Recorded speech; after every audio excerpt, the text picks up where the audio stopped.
চৈতন্য মহাপ্রভু এলেন শিবাস ঠাকুরের ঘরে, আর হরিনাম করতে এসে চৈতন্য মহাপ্রভু হরিনাম করতে পাচ্ছেন না। কেন? আজকে ওই ঘরটা তো বৃন্দাবন নয়, এটা শ্মশান। কারণ শিবাস ঠাকুরের ছেলে মরেছে। গৌরাঙ্গ মহাপ্রভু বললেন, শিবাস, তোমার ঘরে একটু কীর্তন করলে আমার মন প্রাণ জুড়িয়ে যায়। আচ্ছা আচ্ছা, আজকে কেন ভালো লাগছে না বলো তো? একজন বলে উঠলেন, কি করে ভালো লাগবে, শিবাস ঠাকুরের একমাত্র সন্তান যে মারা গেছে। গৌরাঙ্গ মহাপ্রভু জানবেন পতিত পাবন, যাদেরকে কেউ কোল দেয় না, এগিয়ে গিয়ে তাদের কোল দিয়েছে। ভাই, তুই রাস্তার ধারে কেন? না ঠাকুর, তুমি এই রাস্তা দিয়ে যাবে, আমার গায়ে যদি তোমার গা লাগে তোমার তো জাত চলে যাবে। গৌরাঙ্গ মহাপ্রভু বললেন, হ্যাঁ রে, তোকে ছুলে যদি আমার জাত চলে যায়, আমার মনে হয় সেই জাত রেখে আমার কোনো লাভ নাই। যাক, ওরে আমরা তো কৃষ্ণ দাস রে, তোরও জাত যাবে আমারও জাত যাবে, আর তোরও জাত ধুয়ে মুছে পরিষ্কার হবে, আমারও পরিষ্কার হবে, আর আমরা দুজনে আই না বুকে জোরাজোরি করে দুজনেই কৃষ্ণ বলি।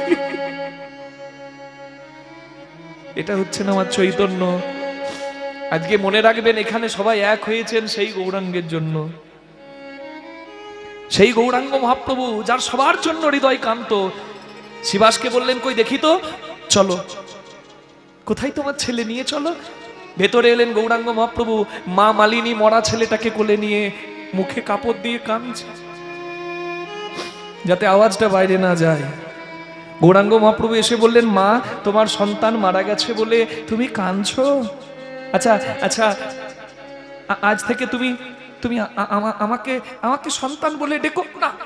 না না, তুমি তো সারা নদিয়া আর সারা বাংলার সন্তান, কিন্তু তুমি নাকি শুনেছি ভক্ত বলে তুমি নাকি ভগবান। তা তুমি কেমন ভগবান? দাও না, দাও না, আমার ছেলের মুখে একবার মা ডাক শুনিয়ে দাও না, দাও না গো গৌর। গৌরাঙ্গ মহাপ্রভু মরা ছেলেটির অঙ্গে হাত বুলিয়ে দিলেন। অদ্ভুত কৃপা গৌরাঙ্গের।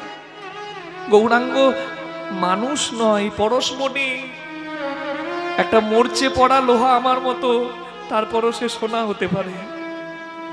যাকে হৃদয়ে ধারণ করে রূপ গোস্বামী সনাতন গোস্বামী সোনা হয়েছে, সেই গৌরাঙ্গ পরশমণি, তার পরশ স্পর্শ, তার স্পর্শ যখন দিলেন মরা ছেলেটার অঙ্গে, অদ্ভুত কৃপা। মরা ছেলেটা উঠে দাঁড়িয়ে আর আর আর কারোর দিকে প্রণাম না করে গৌরাঙ্গ মহাপ্রভুর দিকে প্রণাম করছেন, আর বলছেন, ঠাকুর, প্রভু, আমার কর্মফল শেষ হয়েছে, আমায় যেতে হয়েছে, তুমি আবার আমাকে কেন ডাকলে? যেতে তো সবাইকেই হবে। মহাপ্রভু বললেন, ভাই, তুমি তোমার মাকে বিদায় না জানিয়ে চলে গেছো, তোমার মাকে একবার বিদায় জানিয়ে যাও। ছেলেটি মায়ের দিকে তাকিয়ে মাকে প্রণাম করে বললেন, মা, কস্য মাতা কস্য পিতা কস্য ভার্যা সহধরা, কায়িক প্রাণে না সম্বন্ধ কাকস্য পরিবেদনা। কে তোমার ভাই, কে তোমার বন্ধু, কে তোমার আপন? এই জগৎ সংসারে তোমার আপন বলতে কি সত্যি কেউ আছে? এই চোখের জল বড় দামি মা, যার তার জন্য চোখের জল ফেলো না। আমি যতবার জন্ম নিয়েছি প্রত্যেকবার মা পেয়েছি, বাবা পেয়েছি, আমি যাবার সময় কতগুলো মা বাবার জন্য কাঁদবো। চোখের জল বড় মূল্যের, যদি সত্যি চোখের জল ফেলতে হয়, দোহাই তোমার মা। মাগো কেঁদো মা তুমি, হা কৃষ্ণ বলে, একবার কেঁদো মা তুমি,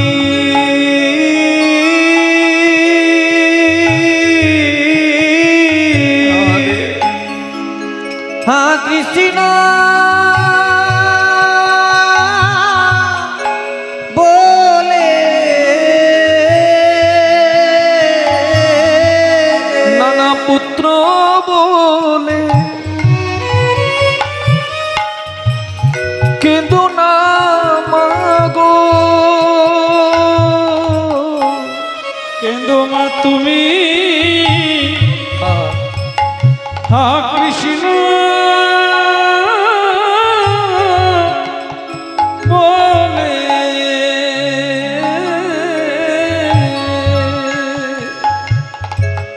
পুত্র শোককে জয় করেছিলেন যিনি, তিনি হচ্ছেন শ্রীবাস ঠাকুর। ছেলেটি মাকে প্রণাম জানিয়ে আবার মৃত্যুর কোলে ঢলে পড়ে যায়। জীবনের সত্য এটাই, সবাইকে চলে যেতে হবে। ছেলের মৃত্যুটা মেনে নিতে পারলেন না সুতপা মুনি। প্রভাস নদীর জলে ডুবে ছেলে মারা গেছে, ছেলের মৃত্যু মেনে নিতে পারলেন না। প্রভাস নদীকে অভিশাপ দিলেন, আমাকে ছেলে মরার শোক দিলি, তোর জলে আমি আগুন দিলাম, সারা জীবন তুই জ্বলবি। সেই ক্ষণে মুনি তারে দিলা অভিশাপ, দিলায় অভিশাপ, পতিত হইয়া থাকিস, হয়ে এই ধরাই বাস। এই ধারায় বাস। কুকুরে তোর তীরে মূত্র যেত জীবে, কোন নর তব বাড়ি স্পর্শ না করিবে। তুই নরককুণ্ড হয়ে থাকবি, আজ থেকে তুই অপবিত্র। বিনা দোষে শাস্তি পেল প্রভাস নদী। হাত জোর করে বললেন, হে মুনিবর, আপনার সন্তান যদি আমার জলে ডুবে মারা যায়, সেই দোষ কি আমার? কেন বিনা অপরাধে আপনি শাস্তি দিলেন? অভিশাপ যখন দিয়েছেন, আমি বলবো না অভিশাপ ফিরিয়ে নিন, শুধু একটা আশীর্বাদ করুন। মুনি বললেন, বেশ, বিনা দোষে যখন শাস্তি দিয়েছি, বল তোর কি চাই? প্রভাস নদী বললেন, আমি কিচ্ছু চাই না, আমি সারা জীবন নরককুণ্ড হয়ে থাকবো, তবে তবে আমি যেন কৃষ্ণ চরণ পাই। তখন মুনি কহে, প্রভাস তুমি শোনো বচন। মুনি কহে, প্রভাস তুমি শোনো বচন। ভগবান কৃষ্ণ হয়ে ধরাতে যখন, ভগবান কৃষ্ণ হয়ে ধরাতে যখন, তব তীরে আসি কৃষ্ণ যজ্ঞ আরম্ভিবে। তব তীরে আসি কৃষ্ণ যজ্ঞ আরম্ভিবে। তব তীরে আসি কৃষ্ণ যজ্ঞ আরম্ভিবে। যজ্ঞ অন্তে তব দুঃখ মোচন হইবে। যজ্ঞ অন্তে তব দুঃখ মোচন হইবে। যজ্ঞ অন্তে তব দুঃখ মোচন হইবে। তব পতিত প্রভাস মুক্তি পাবে। পতিত প্রভাস মুক্তি পাবে। পতিত প্রভাস মুক্তি পাবে। পতিত যেদিন প্রভাস যজ্ঞ অনুষ্ঠিত হবে, মুক্তি পাবে। যেদিন তীরে প্রভাস যজ্ঞ হবে, হরি হরি ধ্বনি দেবে। তীরে প্রভাস যজ্ঞ হবে। সবাই হরি হরি ধ্বনি দেবে। তীরে প্রভাস যজ্ঞ হবে। হরি হরি ধ্বনি দেবে। তীরে প্রভাস যজ্ঞ হবে। হরি ধ্বনি দেবে। প্রতিটি প্রভাস মুক্তি পাবে। যজ্ঞ অন্তে তব দুঃখ মোচন হইবে। যেদিন প্রভাস যজ্ঞ হবে, সেদিন প্রভাস তুমি উদ্ধার পাবে। নিতাই গৌর হরি হরি বল। হরি হরি বল। আপনাদের কাছে আমি প্রার্থনা জানাই, আমার কমিটির বাবারা দাদারা আপনাদের কাছে ভিক্ষা নাচল নিয়ে যাবে। হ্যাঁ, আপনারা সবাই 10-এর লাঠি আর 1-এর বোঝা। হ্যাঁ, যারা আর্থিক কায়িক মানসিক পরিশ্রম করে এই অনুষ্ঠানটিকে সাফল্যমণ্ডিত করে তুলেছেন, আজকে বিদায় বেলায় হ্যাঁ আমি হাত জোর করছি, আপনারা সবাই প্রাণ ভরে দান করুন। লটারি কাটে মানুষ 500-500 টাকা দিয়ে ভাগ্য বদলাবার জন্য, কিন্তু যার হাতে সমস্ত কিছু, তার উদ্দেশ্যে, তার সেবার উদ্দেশ্যে, হরিনামের উদ্দেশ্যে। জানবেন, ভক্তকে সেবা করালে ভক্ত সেবা হয়, আর হরিনাম কীর্তনের দ্বারা ভগবানের সেবা হয়। এই সেবার উদ্দেশ্যে আপনারা যে যেমন পারেন অকৃপণভাবে আপনারা দান করুন। ফিরিয়ে দেবেন না, এমন কিছু দেবেন না যেন কীর্তনের ব্যাঘাত হয়, মানে ঠুংঠাং শব্দ হবে আর কীর্তনে অসুবিধা হবে, ওই রকম দিয়েন না। বুঝতে পারছেন, ভক্ত চতুর চাতুরালি করলাম। এমন কিছু দেবেন যেন শব্দও না হয়, অথচ ভান্ডারটাও পরিপূর্ণ হয়। নিতাই গৌর প্রেমানন্দে হরি হরি হরি বল। আচ্ছা, আপনারা একটু এগিয়ে আসুন। এখানে পেছনে অনেকে দাঁড়িয়ে আছেন, যারা এখনো ভক্ত আসছেন, তারা বসতে জায়গা অনেকে হয়তো পাননি, তারা দাঁড়িয়ে আছেন। আপনারা যারা জায়গা নিয়ে বসেছেন বেশি বেশি, তারা একটু কম জায়গা নেবেন। কীর্তনের আসরে তো 1 হাত সামনে জায়গা অনেকে ফেলে রেখে বসে, মানে কেন বলুন তো? ঠ্যাঙের ভবিষ্যৎ। কীর্তন শুনতে শুনতে যদি ঘুম পাই, ঠ্যাং মেলার জায়গা চাই। তা একটু নিজে একটু কম জায়গা নিয়ে বসুন, আরেকজনকে বসার সুযোগ করে দিন। গীতায় এটাই ভগবান বলেছেন, আত্মপমেন সর্বত্র সমং পশ্যতি যো অর্জুন সুখং বা যদি বা দুঃখং সযোগী পরম মতো। যে যার আরেকজনের দুঃখে হৃদয়টা কাঁদে, যে দশের জন্য দেশের জন্য কিছু করতে পারে, সমাজের জন্য কিছু করতে পারে, যে অপরকে ভালোবাসতে পারে, অপরের জন্য একটু নিজের ত্যাগ সহ্য করতে পারে, সে যোগী হয় আর সে আমার বড় প্রিয় হয়। নিতাই গৌর প্রেমানন্দে হরি হরি বল। তাহলে ভগবানের প্রিয় হবার জন্য সবাই একটু করে এগিয়ে আসুন, আরেকজনকে বসার জায়গা করে দিন। হরি বল হরি বল হরি বল হরি বল। ভগবান কৃষ্ণ যজ্ঞ করলে প্রভাস নদী উদ্ধার পাবে। তা ভগবান কৃষ্ণ সেই প্রভাস নদীর কাতর আর্তনাদ শুনলেন। ভগবান শ্রীকৃষ্ণ বসে আছেন দ্বারকার সিংহাসনে, এইদিকে প্রভাস নদী কাঁদছে, আর ওইদিকে বৃন্দাবনের ভক্তরা আজও 100 বছর পেরিয়ে গেছে, কিন্তু কৃষ্ণ বিরহে তারাও কাঁদছে কৃষ্ণ পাবার তরে। এদিকে ভগবানও ভক্তের জন্য বসে বসে দ্বারকার সিংহাসনে কাঁদছেন, কারণ ভক্ত ভগবানকে স্মরণ করলে ভগবানও ভক্তকে স্মরণ করেন। চোখের জলে ভগবান কাঁদছেন। হ্যাঁ, আজকে ভগবান ঐশ্বর্যপুরী দ্বারকার অধীশ্বর হয়েও প্রভাস যজ্ঞে মাধুর্যের, যারা ভগবানকে সত্যিকারের প্রেম ভক্তি দিয়ে ভালোবেসেছে তাদেরকে শ্রেষ্ঠ জায়গা দেবে। আজকে ভক্ত ভগবানের মিলন আমরা দেখব, আমরা সাক্ষী থাকব। পূর্ণ মহামিলন আজকে হবে, বিদায় বেলায় পূর্ণ মহামিলন। এরপর আর কোনো কৃষ্ণলীলা নাই, একদম রাধা গোবিন্দের পূর্ণভাবে গোলক যাত্রা, একদম ওইখানে আমরা লীলা নিয়ে রাখবো। আপনারা সবাই মিলে একটু আমাকে বলবেন যে আপনারা দ্বারকার দলে না বৃন্দাবনের দলে, কারণ আজকে দ্বারকার বৃন্দাবনের মধ্যে একটা প্রতিযোগিতা হবে। দেখব যে কৃষ্ণকে কারা পায়, প্রভাস যজ্ঞে শ্রেষ্ঠ জায়গা কারা পায়, দ্বারকার রমণী না ব্রজবাসী। একটু জেনে নি আপনাদের কাছে, আপনারা দ্বারকার দলে না বৃন্দাবনের দলে? যারা যারা দ্বারকার দলে তারা একবার হাত তুলবেন। বাহ, কেউ হাত তুললো না, দু একজন হাত তুলেছে, মনে মনে করছে কেউ তুলছে না, তুলি। নির্দলকে তো দু একজন ভোটটা দিয়ে আসে নাকি, জানে নির্দল জিতবে না, তবুও দেয়, ও ফাঁকা যাবে ওকে দিই, রাধে। তা এই দেখুন, আপনারা দ্বারকার নামে হাত তুললেন না, কিন্তু আমি যদি একটু ভেঙে বলি আপনারা বুঝতে পারবেন। দ্বারকা মানে হচ্ছে মা লক্ষ্মীর কৃপা। যারা যারা লক্ষ্মীর দলের আছেন তারা একটু হাত তুলবেন, যারা যারা মা লক্ষ্মীর দলের। নিতাই গৌর হরি বল হরি হরি বল। এই দেখুন কতগুলো হাত উঠে গেল, দেখুন লক্ষ্মীর নাম করলাম হাত উঠে গেল। মনে মনে ভাবছে হয়তো লক্ষ্মী ভান্ডার পাই, হাত না তুললে যদি বন্ধ হয়ে যায়। ওই লক্ষ্মী বলিনি গো, মা লক্ষ্মী মানে ঐশ্বর্যের অধিষ্ঠাত্রী দেবী, তার কৃপা হচ্ছে দ্বারকায়। দ্বারকার নাম করলাম হাত তুললো না, যেই বললাম দ্বারকায় লক্ষ্মীর কৃপা, লক্ষ্মীর নামে হাত তুলে দিল। এবার যারা বৃন্দাবনে তারা একবার হাত তুলবেন, যারা বৃন্দাবনের ভক্ত। নিতাই গৌর হরি হরি বল হরি বল। বাহ, যেদিকে দল ভারী সেদিকে হরি। কে জিতলো বলুন তো, কে জিতলো, বৃন্দাবন না দ্বারকা? দৃষ্টান্ত না দিলে সিদ্ধান্ত নাই। এই দেখুন আপনারাই বলে দেবেন কে জিতছে। দেখুন আপনাদের এই গ্রামে 80 বছরের এক দাদু স্বর্গধাম প্রাপ্ত হলেন, মানে গত হলেন, মারা গেলেন। 4 জন নাতি কাঁধে করে শ্মশানে নিয়ে যাচ্ছে, আর যেতে যেতে সবাই বলছে কি, গ্রামবাসী এবং 4 নাতির কাঁধে যাচ্ছে 80 বছরের দাদু। মুখে বলছে সবাই, বলো হরি হরি বল বলো হরি হরি বল বলো হরি হরি বল বলো হরি হরি বল বলো হরি হরি বল। সাদা টাকা হরি বল কালো টাকা হরি বল। যা বলছি বলছে হরি বল। সাদা কালো গোলাপি সবুজ সব তো হরি বল নাকি? তা দাদুর শেষ যাত্রায় সবাই বলো হরি হরি বল বলতে বলতে শ্মশানে যাচ্ছে।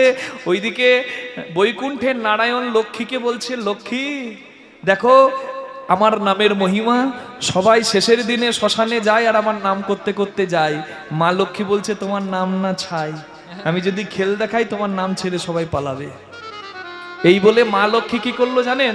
যারা হরিনাম করতে করতে যাচ্ছিল তাদের দিকে বেশি নয়, মা লক্ষ্মী 1 বস্তা 2000 টাকার নোটের বান্ডিল, না এখন আর 2000 বলা যাবে না, চলে গেছে, 1 বস্তা 500 টাকার নোটের বান্ডিল ছড়িয়ে দিল।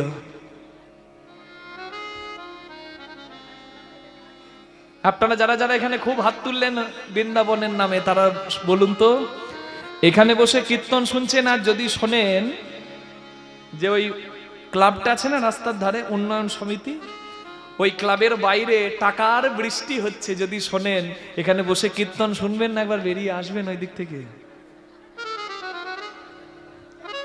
মা ভালো বলছে, বলছে সব পালাবে।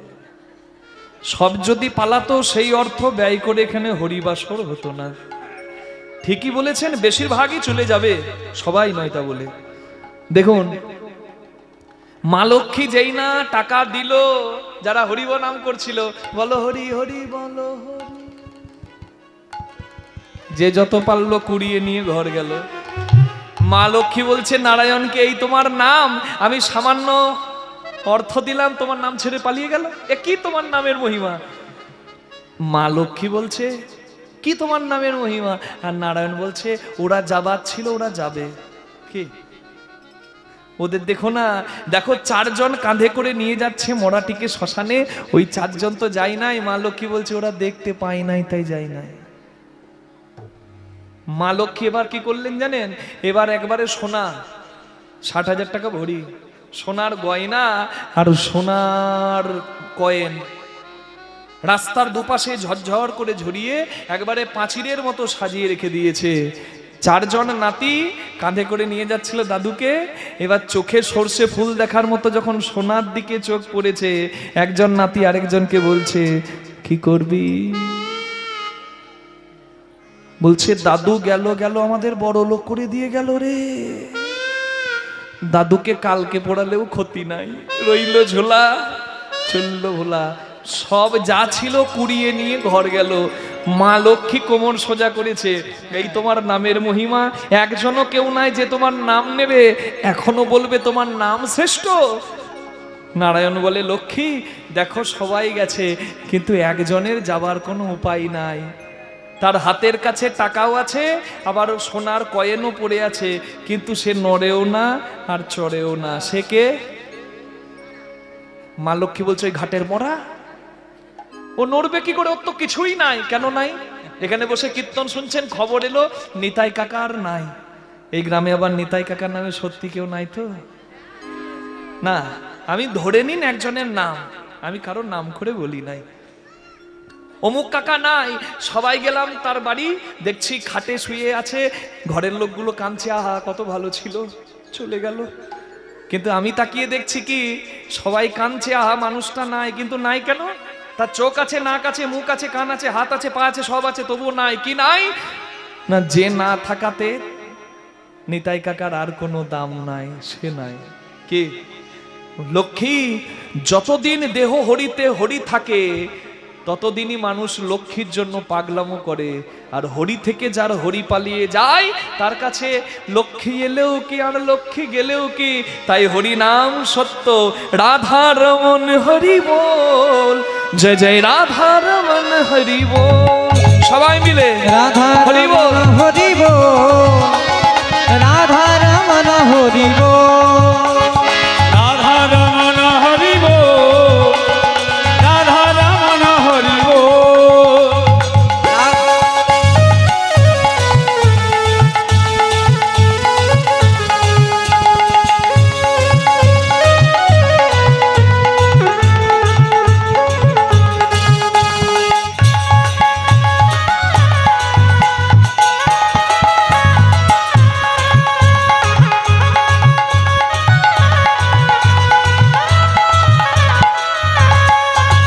হরি বল হরি বল হরি বল, হরি বল, হরি বল, হরি বল, হরি বল, হরি বল, হরি বল। রাধে বল রাধে বল রাধে বল, রাধে বল, রাধে বল, রাধে বল, জয় জয় রাধা, জয় জয় রাধা, জয় জয় রাধা রমন। হরি বল, রাধা রমন হরি বল, জয় জয় রাধা রমন হরি বল, জয় জয় রাধা রমন হরি বল।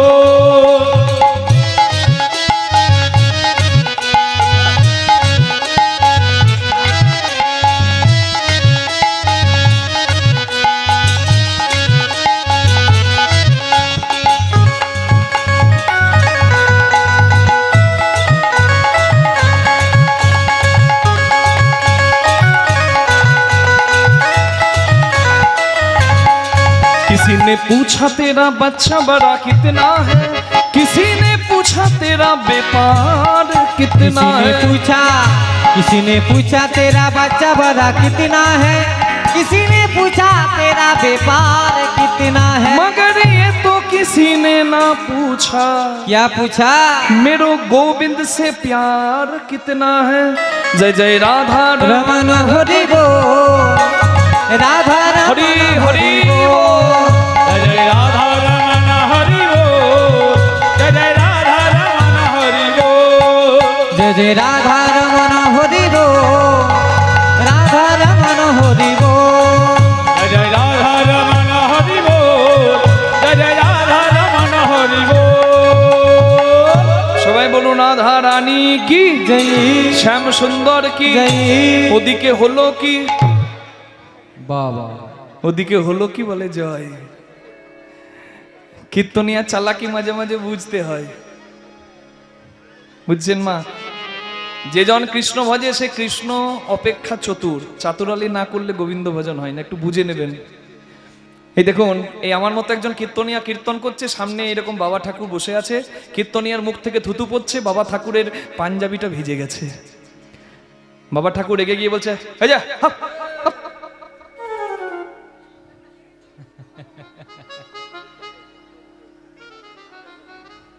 এতগুলো মানুষকে কন্ট্রোল করতে পারছো, কীর্তনিয়া নিজের থুতু কন্ট্রোল করতে পারছো না। কীর্তনিয়া তো দারুণ চালাক, ঘাটে ঘাটে বুদ্ধি। বলছে এগুলো থুতু নয়, এগুলো গঙ্গার জল, যত পড়বে মঙ্গল। একজন দৌড়ে ঘর চলে গেছে, ঘর থেকে একটা এই ছোট্ট মতো একটা ভাঁড় এনেছে, আর মুখটা বলছে কীর্তনিয়া বাবা একবার মুখটা হাঁ করবেন। হাঁ করেছে, মুখে ঢেলে দিয়েছে। কি ঢেলেছে জানেন? কীর্তনিয়া বলছে কি করলেন? বলে বাবা মরেছিল করোনার সময়, গঙ্গা যাওয়া হয় নাই অস্থিটা বিসর্জন করতে, আপনার মুখটাই যখন গঙ্গা গঙ্গা বলে ঢেলে দিল। একটু চালাকি বুঝে নেবেন। কি ওদিকে হলো কি হবে কি, তরকারিতে যেমন আলু নুনেও থাকে, মানে ঝালেও থাকে, ঝোলেও থাকে, চচ্চড়িতেও থাকে, ঝালদাতেও থাকে, টকেও থাকে, তেমনি লীলাতে একজন থাকে। কি নাম জানেন তার? তরকারিতে যেমন আলু তেমনি লীলাতে নারদ এসে গেছে। নারদ মুনি ভগবানের কাছে এসে দেখছে ভগবান নয়ন জলে কাঁদছেন। নারদ মুনি চমকে গেছে, জগৎ কাঁদে যার জন্য, সে কাঁদে কার জন্য? ভগবান কেন কাঁদছে নারদ তো বুঝতে পারলো না। নারদ মুনি বলে প্রভু জগৎ কাঁদে তোমার জন্য, তুমি কাঁদো কার জন্য? বলে নারদ মুনি আমি ভক্তের জন্য কাঁদি। হ্যাঁ, তাহলে এমনও ভক্ত আছে যার জন্য তুমি কাঁদো? কোথায় পাবো সেই ভক্ত? আমি যাব ভক্ত খুঁজতে।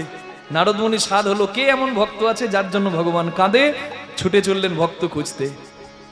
বিধির নন্দন আজি ভাবে মনে মনে, বিধির নন্দনে আজি ভাবে মনে মনে, কোথায় আছে কৃষ্ণ ভক্ত পাইব কেমনে?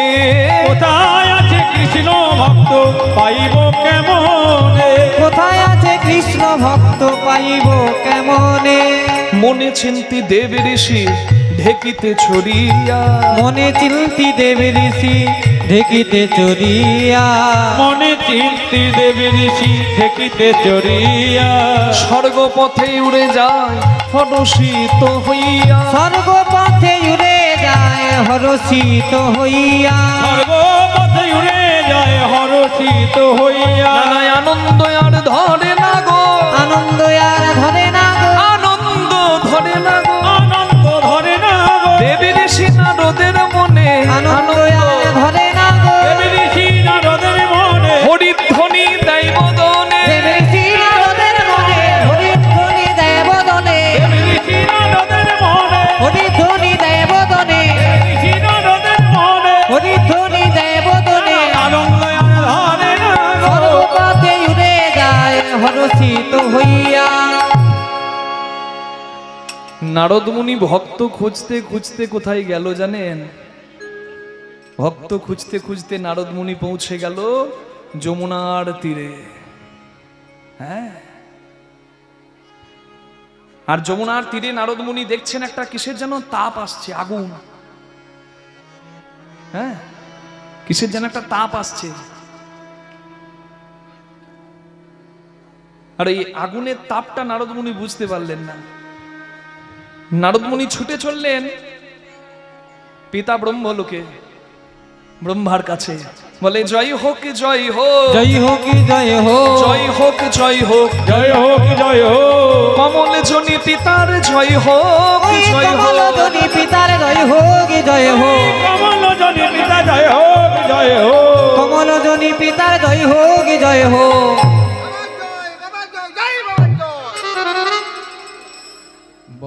চিনতে পারলেন? কে গো? এটাও নারদ, তবে এটা ওই নারদ নয়। ওই নারদ তো মিলন করায় আর ঝগড়াও লাগাই লীলার জন্য, ভালোর জন্য। কিন্তু আমার দলে এক পিস স্যাম্পল রেখেছি, এটা হচ্ছে কলির নারদ। দেখে নিন, এইরকম মুখ হয়। এত কালো হয়? আপনাদের গ্রামে গ্রামেও পাড়ায় পাড়ায় থাকতে পারে না, আপনাদের এইদিকে নাই, আমাদের ওইদিকে আছে। ছোট বউয়ের কাছে গিয়ে বলে তোর বর এত রোজগার করে, তুই কেন খেটে মরবি? বড় বউয়ের কাছে গিয়ে বলে মা গো, খেটে খেটে তো শরীরটা রোগ ধরে গেল, ছোট বউ বড় লোকের মেয়ে নাকি? শাশুড়ির কাছে গিয়ে বলবে মা গো, আর বৌমা পাও নাই? তোমার মতো এত ভালোর এত মন্দ হয়? বৌমা দুটো, বাবা একটা নাগিনী একটা বাঘিনী, আমার ঘরে ওরকম জুটে মুখে ঝড়। সুখের সংসারে বীজ ঢেলে দেবার মানুষের অভাব নাই। এগুলোকে আপনারা কলির নারদ বলতে পারেন না, আপনাদের এইদিকে নাই, আমি আমাদের ওই দিকের কথা বলছিলাম। আছে থাক, যে যেখানে আছে থাক মা, ওসব ভেবে লাভ নাই। আপনার কর্ম আপনি করবেন, ঘরের কথা পরকে বলবেন না। ওপর দিকে থুতু ফেললে নিজের গায়ে পড়বে। সংসারে একটু বিন্দু বিন্দু ত্যাগ করবেন, দেখবেন প্রত্যেকটা সংসারই আনন্দের হবে, কোনো সন্দেহ নাই। তাই গৌর হরি হরি হরি বল। নারদমুনি এসে জিজ্ঞাসা করছে নিজের বাবাকে, নারদের বাবাকে, হ্যাঁ নারদের বাবা ব্রহ্মা।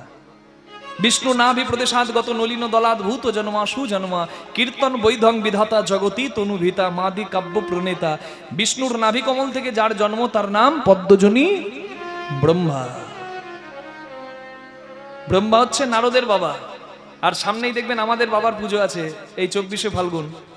কি পূজা বলুন তো? শিবরাত্রি। সেদিন শিব পূজা, তাই তো? শিবের জন্মদিন না শিবের বিয়ের দিন? শিবের জন্মদিনও বটে, শিবের বিয়ের দিনও বটে। শিবকে বলে সবাই বাবা, শিবের বাবাকে।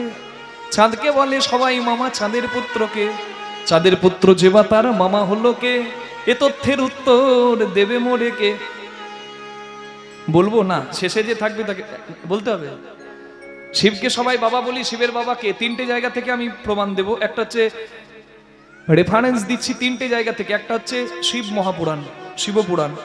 সেখানে এক ভক্ত জিজ্ঞাসা করছে ভোলানাথকে, হে মহাদেব আপনার বাবাকে? বলে ব্রহ্মা। তার বাবাকে? বলে বিষ্ণু। তার বাবাকে? বলছে আমি। কি বুঝলেন? শিবের বাবা ব্রহ্মা, ব্রহ্মার বাবা বিষ্ণু, বিষ্ণুর বাবা শিব, শিবের বাবা ব্রহ্মা। মানে বুঝতে পারছেন? এ কল্পের কল্পান্তর পাবেন না। কোন কোন কল্পে কারোর কারোর মাহাত্ম্য জগতে প্রচার হয়েছে। আপনি কাউকে ছোট কাউকে বড় করতে পারবেন না। আমার উপাস্যকে বড় করতে গিয়ে আপনার আরাধ্যকে আমি ছোট করতে পারি না। জল ফোটালে বাষ্প হয়, জল জমালে বরফ হয়। আপনি বাষ্পরূপে নিরাকারে মনে মনে তাকে ডাকবেন, নাকি মন্দিরে মূর্তিতেই ডাকবেন, এটা আপনার আরাধনা। আপনার যে নামে ভক্তি আসে সেই নামেই ডাকুন, শুধু ভক্তিটা যেন সেই পরমেশ্বরকে দিতে পারেন, এটাই হচ্ছে আসল কথা। হরি বল। চৈতন্য মহাপ্রভুর একজন ভক্ত ছিল, তার নাম মুরারি গুপ্ত। সেই মুরারি গুপ্ত হনুমানের অবতার বলা হয় তাকে, হনুমানের অংশ অবতার, তা আবেশ অবতার। সেই মুরারি গুপ্ত সবসময় রাম রাম করতো, আর গৌরাঙ্গ মহাপ্রভু কৃষ্ণ কৃষ্ণ বলতো। গৌরাঙ্গ মহাপ্রভু কোনোদিন বলে নাই তুমি আমার ভক্ত, আমি কৃষ্ণ বলি, তুমি রাম রাম বলবে কেন? তুমিও কৃষ্ণ কৃষ্ণ বলে, তুমিও কৃষ্ণ কৃষ্ণ বলো। গৌরাঙ্গ মহাপ্রভু বলেছিলেন তোমার যে নামে ডাকতে ভালো লাগে তুমি সেই নামটাই বলো, নামে কিচ্ছু এসে যায় না। আমার মামার বাড়ি বাঁকুড়া। আচ্ছা, বাবার শ্বশুর বাড়ি কোথায়? বাঁকুড়া। আচ্ছা, মায়ের বাবার বাড়ি কোথায়? বাঁকুড়া। এই দেখুন, ঘরে ঝগড়া করে 3 জন বেরিয়ে গেলাম। বাবা গেল শ্বশুর বাড়ি, মা গেল বাবার বাড়ি, আমি গেলাম মামার বাড়ি। গিয়ে দেখছি ঝগড়া করার কোনো লাভই নাই, এক জায়গায় দাঁড়িয়ে। আমরা ঝগড়া করতে দিনরাত ব্যস্ত। আরে হাওড়া স্টেশনে যাওয়ার রাস্তা আলাদা, পথ আলাদা, মাধ্যম আলাদা, যাওয়ার জায়গা একটাই। ব্রহ্ম সত্য, জগৎ মিথ্যা, সংসারে পরম ব্রহ্ম জ্যোতির্ময় ভগবান একজন আছেন, তার কাছেই তার কাছেই উত্তর দিতে হবে, তার কাছেই মাথাটা নামাতে হবে। আপনি যে নামে ডাকবেন ডাকুন, নামে কিচ্ছু এসে যায় না। নিতাই গৌর প্রেমানন্দে হরি হরি হরি বল। রাধে। এই দেখুন শিব মহাপুরাণে আপনারা শুনলেন যে সেখানে বিস্মাদাং বিস্মবীজম ভোলানাথ তিনি উত্তর দিলেন। আবার ব্রহ্ম বৈবর্ত পুরাণে বলা হচ্ছে জ্যোতির্ময় ভগবান গোলক বিহারী হরি, তার ইচ্ছাতেই বৈকুণ্ঠ গোলক ত্রিভুবন, সেই ভগবানের এক অংশে বিষ্ণু এক অংশে মহাদেব, আর নাভিকমল থেকে ব্রহ্মার জন্ম। এটা ব্রহ্ম বৈবর্ত পুরাণের প্রথম কয়েকটা পাতা উল্টালেই দেখবেন গোলক সৃষ্টি রহস্যতে পেয়ে যাবেন। এইবার আমি ভাগবত মহাপুরাণের কথা বলছি, যেটি সব থেকে মান্যতা বেশি। সেখানে বলা হচ্ছে ব্রহ্মার ক্রোধ থেকে, ব্রহ্মার ভ্রকুটি থেকে জন্ম নিলেন মহাদেব। ব্রহ্মার 4টে সন্তান সনক, সনন্দন, সনাতন, সনত কুমার, কেউ সংসার করে নাই, তারা হরিভজন করেছে, সনকাদি ব্রাহ্মণ। ব্রহ্মা মনে মনে করলেন আমার সন্তানরা যদি সংসার না করে তাহলে সৃষ্টি এগিয়ে যাবে কি করে। তখন ব্রহ্মার রাগ হলো ছেলেদের প্রতি, সন্তানদের প্রতি। তখন ব্রহ্মার ক্রোধ থেকে, ব্রহ্মার ভ্রকুটি থেকে শিবের বা মহাদেবের জন্ম হলো। এই জন্য শিবপুরাণে গল্পটা মিলে গেল।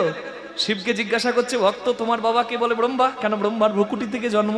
তার বাবাকে বিষ্ণু, কারণ বিষ্ণুর নাভি থেকে আবার ব্রহ্মার জন্ম।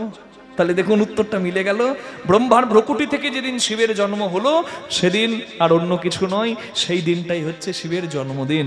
আর পরবর্তীকালে সেই ফাল্গুন মাসের কৃষ্ণপক্ষের চতুর্দশী তিথিতে আবার শিবের বিয়েও হয়, তাই ওটা বিয়েরও দিন, ওটা জন্মদিন। জন্মদিন বিয়ের দিন। তাহলে শিবকে সবাই বাবা বলে, শিবের বাবাকে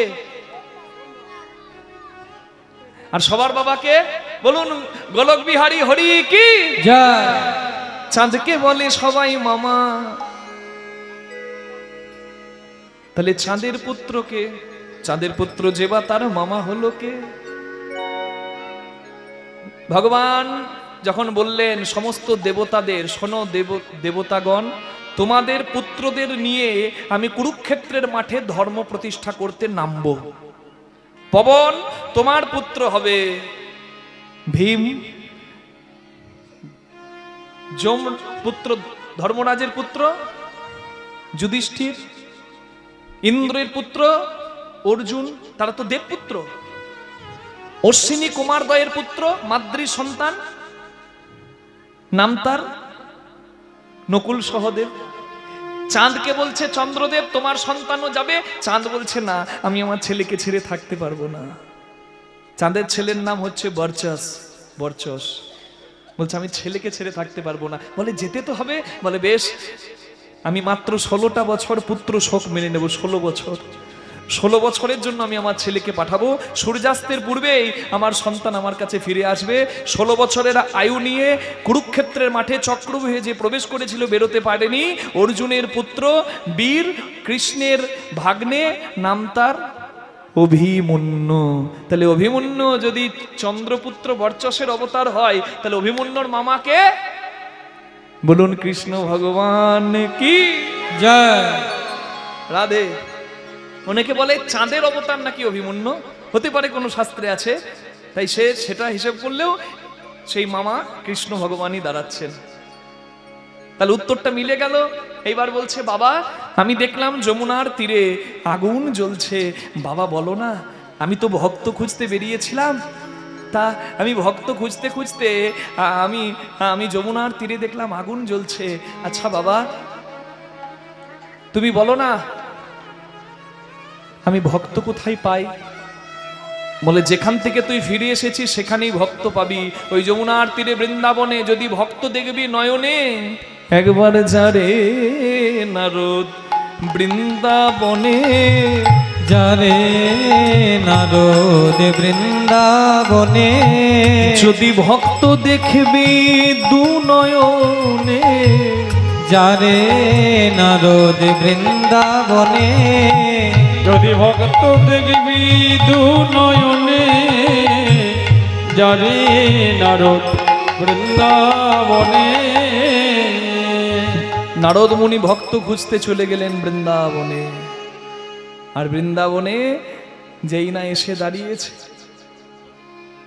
আজকে যে বৃন্দাবনে নারদ মুনি এসেছে, চলুন আমরাও সেই বৃন্দাবনে যাব। তবে উচ্চ স্বরে সবাই মিলে একবার আমার সঙ্গে জয় দিয়ে দেবেন। বৃন্দাবন ধাম কি জয়। রাখাল রাজা বলে দে না, কোথায় বৃন্দাবন?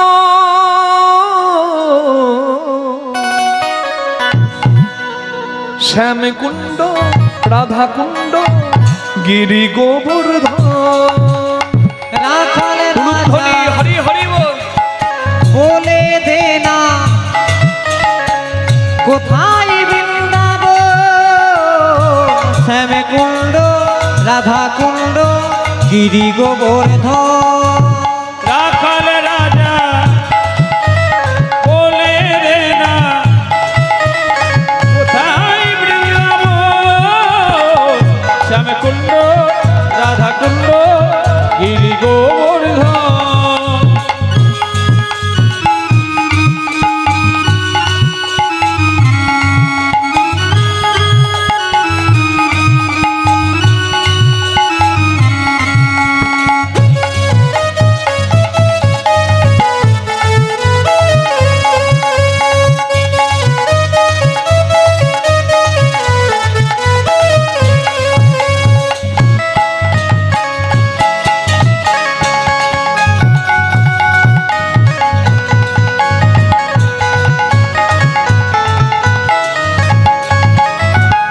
ভাগ্যবতী শ্রী যমুনা উজান বয়ে যায়, কেশিঘাট বংশী বটে আছে শ্যামরা।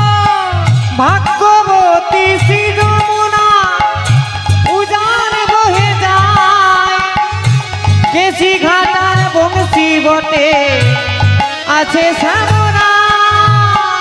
ভাগ্যবতী শ্রী যমুনা উজান বয়ে যায়, কেশিঘাট আর বংশীবন আছে শ্যামরা। রাখাল রাজা বলে দে না, কোথায় বৃন্দাবন? শ্যামকুণ্ড, রাধাকুণ্ড, গিরি গোবর্ধন। রাখাল রাজা বলে দে না, কোথায় বৃন্দাবন? শ্যামকুণ্ড, রাধাকুণ্ড, গিরি গোবর্ধন। রাখাল রাজা বলে দে না, কোথায় বৃন্দাবন? শ্যামকুণ্ড, রাধাকুণ্ড, গিরি গোবর্ধন। আছে গিরি গোবর্ধন, আছে গিরি গোবর্ধন, আছে গিরি গোবর্ধন। বৃন্দাবন ধাম কি? আজকে যে বৃন্দাবনের নামে আপনারা জয় দিলেন, সেই বৃন্দাবনে ভক্ত পাবে, এই আশা নিয়ে নারদ এসেছে। আর যমুনার তীরে যখন দাঁড়িয়েছে, নারদ মুনি থরথর করে কাঁপতে শুরু করেছে। কেন জানেন? কারণ ওই যমুনার বালিগুলো, গাছের পাতাগুলো যেন নারদকে জিজ্ঞাসা করছে, কৃষ্ণ নাম করতে করতে তুমি এলে, কে তুমি? তুমি কি জানো কৃষ্ণ কোথায়? তুমি যদি জানো কৃষ্ণ কোথায়, আমাদেরকে নিয়ে যাও না কৃষ্ণ চরণে। নারদ মুনি চিন্তা করলেন, যেখানকার একটা গাছের পাতা, নদীর বালি কৃষ্ণ নামে কাঁদতে পারে, তাহলে যারা কৃষ্ণ ভালোবেসে সর্বস্ব সঁপে দিয়েছে কৃষ্ণ চরণে, তাদের কি অবস্থা একটু দেখি। এক পা দুপা করে এগিয়ে গেলেন নারদ মুনির বৃন্দাবনে। আর বৃন্দাবনের ভেতরে নারদ মুনি কি দেখলেন জানেন? একটা বৃদ্ধা পাগলি মা, খেপি, চুলগুলো জটা হয়ে গেছে, শাড়িটা ময়লা ছেঁড়া, শাড়ির আঁচলটা মাটিতে গড়াগড়ি খাচ্ছে।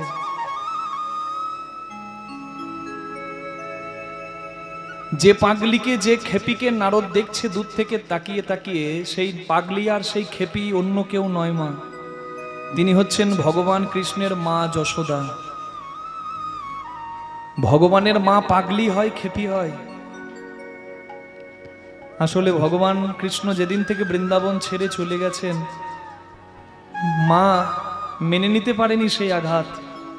মা এখনো ভাবে যে তার কৃষ্ণ সেই ছোট্ট আছে। আসলে মায়ের কাছে ছেলে কোনোদিন বড় হয় না। মা যশোদা যাকে দেখতে পাচ্ছে তাকে ভাবছে এই বুঝি আমার কৃষ্ণ এলো, এই বুঝি আমার গোপাল এলো। এটা মায়ের ভালোবাসা। আমি পশ্চিম বর্ধমান জেলার আসানসোলের এক জায়গায় কীর্তন করছিলাম। কীর্তনে মায়ের কথা বলছিলাম, মা সারা আসর কেঁদে গেল। যাবার শেষে আমি মায়ের কাছে গিয়ে হাত ধরে বললাম, মা, সবাই কাঁদছিল কীর্তনে, কিন্তু আপনার কান্নাটা একটু অন্যরকম, কেন বলুন তো? এত কাঁদছিলেন কেন? মা তখন আমাকে বললেন, কৃষ্ণদাস বাবা, আজ যদি আমার ছেলে বেঁচে থাকতো ঠিক তোমার মতনই হতো। আজ থেকে 24 বছর আগে, মাত্র 4 বছর বয়সে আমার ছেলেকে আমি হারিয়ে ফেলি। আমি বললাম, কেন মা, কি হয়েছে? কি হয়েছে? বলে, আমি পুকুরে নামি একটু বসনগুলো মানে কাপড়গুলো একটু পরিষ্কার করার জন্য। ছেলে আমার পাশে ডাঙাতে বসেই ছিল, কিন্তু কখন যে জলে নেমে যায় আর আমার সব থেকে জীবনের সর্বনাশটা হয়ে যায় আমি বুঝতে পারিনি। আমার ছেলে যে জলে ডুবে মারা যায়। আজকে 25 বছর 24 বছর হয়ে গেল বাবা, যেন আমি এখনো রাতে ঘুমাতে পারি না। আমার রাত্রিবেলায় যখন তখন ঘুম ভেঙে যায়, আমার হাত পাগুলো কাঁপতে থাকে, আমার সমস্ত লোমকূপ দাঁড়িয়ে যায়, আমার অঙ্গ পুলকিত হয়। কারণ আমার এখনো মনে হয় আমার খোকা আমাকে ডাকছে মা মা বলে। আমি একবার অনুভব করলাম মায়ের যন্ত্রণাটা, যে 24 বছর আগে ছেলেকে হারিয়েছে, কিন্তু মা এখনো স্বাভাবিক হতে পারছে না।